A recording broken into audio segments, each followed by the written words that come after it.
Hello, this is Joshua for Frost Dragon Designs, and today I'd like to talk to you about my Botany Cat hard enamel pin. This pin is part of my larger Cats Doing Science collection. Now let's get into the design. When I decided to expand the Cats Doing Science collection to add even more kitty researchers, I already had in mind that I wanted to add a botany cat. Not just any botany cat though, I had a specific idea for a botany cat. I wanted it to be a kitty working with catnip. Now here's where I got myself in trouble, or at least I think I've gotten myself in trouble with botanists. In my head, I wanted it to be catnip, and in the final pin design I have a label on the pot that it says nip-3. The problem is I have not illustrated catnip. My Google Foo failed me and I looked at the wrong plant as my reference for this. What I have actually illustrated here is a plant called catmint. Now, catnip and catmint are actually both part of the mint family of plants, just like spearmint and peppermint. They are mints. Their stems are a square or box-shaped cross-section. And fortunately enough for the joke, cats seem to enjoy catmint as much as catnip, and they both have a similar chemical property,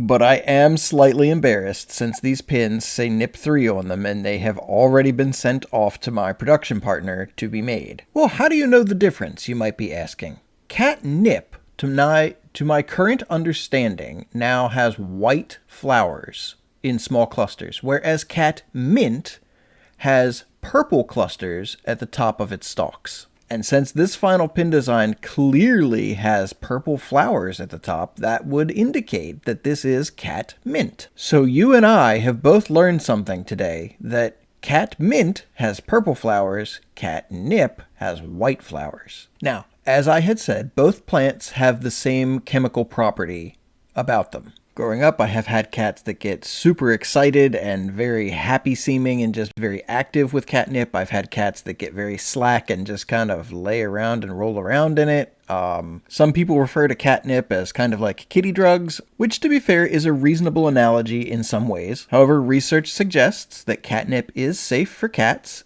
and that it is not addictive, and cats can generally be trusted to self-regulate and not overdo it. Although I do now have some questions because it looks like this kitty researcher has put a little bit of catnip in his pocket to take home. And in the final design, he's looking back over his shoulder a little nervously. We're just going to say he's going to do some at-home research. The biggest challenge I had while creating this pin was making sure that the foliage or leafing on the catmint looked natural, matched up with the reference photo that I was looking at as far as the general shape and size of leaves and placement, but at the same time I needed to make sure I wasn't making any very small cutouts or awkward shapes or things that would make production of the physical pin difficult. And that can be a challenge with any pin where, I know what I want it to look like, but I need to make sure that that shape isn't going to cause problems for my production partner. But at this point, I've designed several hundred pins, and I have a pretty good idea of what shapes are going to cause problems for them, and what shapes are going to be fine. And I feel pretty comfortable that the final pin design I came up with for the botanist is going to be beautiful when finished. So I hope you enjoyed this design. I'm sorry that I illustrated catmint, not catnip, but I hope that you'll forgive me for that. If you enjoyed watching this design process and hearing me talk about it, please go ahead, like, and subscribe. I release 1 to 2 videos a week, and I would love to have you along for the next one.